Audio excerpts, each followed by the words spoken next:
The video you're about to see first aired on our Chat Sports YouTube channel. We will have more NFL draft coverage for you right here on the NFL Draft by Chat Sports YouTube channel. That will include a new, fresh 2024 NFL mock draft after the Super Bowl. So hit that sub button if you haven't already.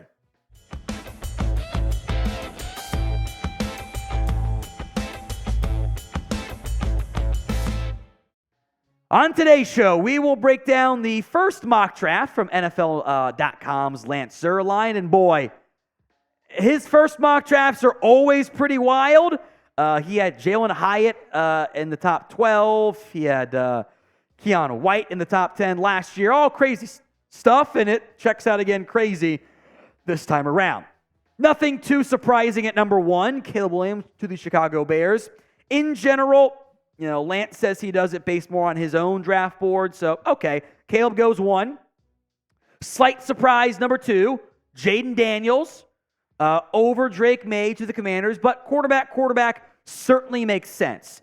Pivot point then at number 3, Marvin Harrison out of Ohio State to the Patriots. So no quarterback for New England. Stay tuned for what else they do. Hint, hint, at the back end of round 1. I think the best player in this year's class. Boom, there you go. Surprise at number 4, Odunze over Malik Nabers. A lot of those NFL Network guys like an Odunze over Nabers. I know DJ likes him more too. I want the after catch and the explicit plays of Nabers, but Odunze is a clear-cut receiver 1 as well. So you're filling needs there for Arizona and New England. Number 5 pick belongs to the Chargers. However, we have a trade. What did the Falcons give up, you ask? I don't know. Wasn't in the mock draft. So let's say it's a future one. Ish. Drake Maye stops the slide. Now, Zierlein is the one who said on Daniel Jeremiah's podcast that NFL execs said, Drake Maye could slide. And, I'm not sure I buy that, whatever. But the Falcons get their franchise QB at number 5, pay a lesser cost than it'd be to get to number 3 or whatever. Love that pick for Atlanta. Chargers trade down. In theory, would get the guy they would want. I would say the mock draft pick is not who I would take for the Chargers, but we'll get to that here in a little bit. When it comes to Drake Maye, what is the % chance he slides in the draft? And the name Will Levis got mentioned in that report. Let's say out of the top 6, since the Giants can easily go quarterback there. What is the chance he slides in the NFL draft? The actual chance. It's the pinned comment on this video. You should know the drill by now. It means if the ad comes here on YouTube, take advantage of it. Head down there and go vote. Then come back once the ad can play whatever. Then come back and see the surprise pick at number 6. Taliese Fuaga as the Giants as the first tackle off the board. I like Fuaga a lot. I think he's good chance he ends up as my number 3 tackle. I am not taking him as the number 1 corner. I don't like that fit in New York. I think it'd be a big mistake. Especially Tennessee goes, cool, we got Joe Alt still. Tennessee loves that pick. I know it is very boring, Titans fans. And like every single mock draft is going to be, in most cases, Fashanu or Alt as going to Tennessee. It just makes sense. The Chargers at 8 do not go with one of the playmakers, instead taking the first and only defensive player in this top 10 mock draft, Terrion Arnold out of Alabama. I don't hate it, but boy, you're passing on some real impact playmakers on offense, including Malik Nabers, number 9. In the event you go quarterback at number 1 overall, there is no better outcome for Chicago than Malik Nabers at number 9. That is a home run pick for Chicago. You pair him with DJ Moore, and that offense is electric. J.C. Latham at number 10. Yeah, the BAMA right tackle. He is the 3rd tackle off the board in the top 10. No Olufashinu yet. Surprised by that one. Jets can do some unique stuff in the first round, so I guess I get it. Jared Verse, then, is our first edge rusher taken. Not Latu, not Dallas Turner. I don't know if Verse is the perfect fit for Flores. I like the guy, but in general, this defensive class overall, I'm not going to have many first-round grades, so when you're in the top 10, top 12, you're not getting my favorite value, at least. Today's show is made possible by LinkedIn Talent Solutions. When you are hiring for your small business, you'll want to find quality professionals that are right for the role. It's no different for your small business than it is for NFL teams, except they don't have LinkedIn to make it easier on them. This is why you need to check out LinkedIn Jobs. They have the tools to help find the right professionals for your team faster and for free. LinkedIn is not just another job board. It has a vast network of more than 1 billion professionals, which makes it the best place to hire. It gives you access to professionals you can't find anywhere else. LinkedIn does all that while making the process easy and intuitive. Hiring is easy when you have that many qualified candidates. So easy that 86% of small businesses get a qualified quality candidate within 24 hours. LinkedIn knows that small businesses are wearing so many hats, you might not have the time or resources to hire the way you want to. So instead, use LinkedIn the same way 2.5 million small businesses use it. Post your job for free at linkedin.com/NFL Daily. That's linkedin.com/NFL Daily to post your job for free. Terms and conditions do apply. Put the links in the comments section and the description of today's show. Denver goes quarterback J.J. McCarthy. Jim Harbaugh is incorrect when he says he thinks McCarthy will go number 1 overall. He's just backing his guys to an extreme measure, which I respect a little bit, but might cause issues when the Chargers go on the clock and McCarthy's there, but they're not going to do that.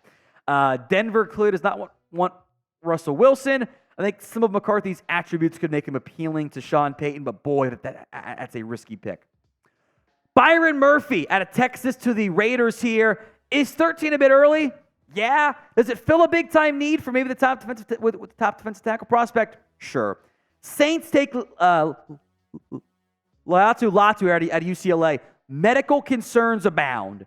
Got to get that cleared, but ignoring the medical, real argument he's the number 1 defensive player in this year's class. And the Saints are in a weird spot. Their holes are the areas they've already invested a lot in, which makes it tough, but go BPA. Indy skips up to the podium and says, Brock Bowers, thank you, bye. Bowers slides to 15 here. This is such a good pick for Indy. You get an impact player at a spot you can utilize, helps your offense in a major way. Dallas Turner, the BAMA pass rusher from Seattle, or from BAMA goes to Seattle. I think it makes sense. You're going to overhaul that defense under Mike McDonald, probably get some better results in theory. That I think will be very popular if top big 3 edge left goes to number 16, or whatever one's left. Quinyon Mitchell to the Jags out of Toledo. Great Senior Bowl showing. I love his game a lot. Jags need a corner. It makes sense. Now my favorite pick in round 1. Olu Fashanu out of Penn State to the Bengals. I would be very surprised if he got past the top 10, the top 15, all the way to anything. Now, look, surprises happen. Would not be the first time, but I see a young franchise caliber left tackle. Those guys don't fall that often.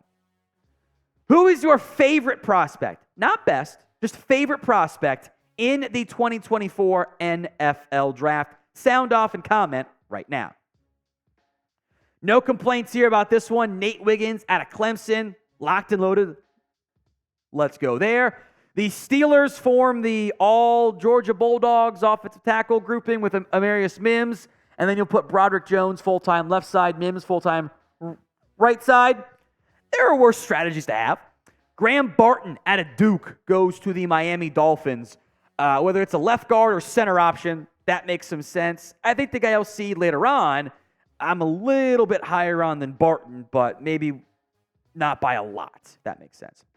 Love this Eagles pick here. I remain a fan of Kool-Aid McKinstry because I think a corner named Kool-Aid is a guaranteed successful NFL prospect. Eagles badly need help there. You throw in McKinstry and let him start, or Arnold would be a more ideal because he can play some nickel, but adding him to your secondary is a good move for Philadelphia. Chop Robinson. The production's not there. The athletic traits are. Those guys tend to go in round 1.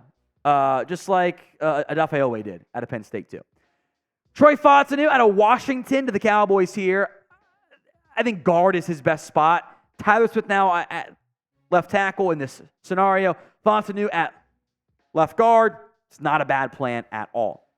Tyler Guyton at Oklahoma goes 25. Look, he was a right tackle at Oklahoma, has the ability, I think, to play left tackle. Given David Bakhtiari's uncertain future, that makes sense. Another corner, Ennis Rakestraw out of Missouri, who I like. This is better than like the top 15 buzz I saw from him at one point, because you get to the back end of round one, 26 to 36, 46, not that different. Fits their play style too, which I don't mind. Arizona goes center here after Yelda Froholt held the job down better than expected. Jackson Powers Johnson. That's two centers, potentially, if you count Barton as a center, in round one. I don't know when the last time that happened was, but both guys are worth it. Plus, they also offer not just center positional flex, they can play guard too, and that matters. One of my other favorite round one picks, how about Brian Thomas to Buffalo? There is a universe that exists where he goes in the top 15 picks. The big, tall, fast receiver who can catch and make big plays typically goes really early unless his name is DK Metcalf for some reason. So I think Thomas going even earlier in round one makes a ton of sense, would be a great pick for Buffalo. The Lions at number 29 here, taking Darius Robinson out of Missouri. Big-time Senior Bowl for him. Boosted his stock, I think, pretty significantly. I love his fit with the Detroit Lions as well. It's a home run pick. Now, the Ravens have number 30. In this mock draft, we have another trade. Bo Nix to the Patriots. No details what they gave up, but maybe another day two, early day three picks, and it's only a couple spots there. Patriots get Marvin Harrison Jr. and Bo Nix. I'm not sold on Bo Nix. The stuff that worked so well at Oregon is awesome for college. Isn't a one-to-one transition for the NFL. I have concerns, but who knows? So how many trades happen in the end in round one? There's going to be at least a couple. Get your predictions in for me right now in the comments section. Chiefs at 31. I guess yell at Lance for not picking the Niners or not picking the Chiefs to win.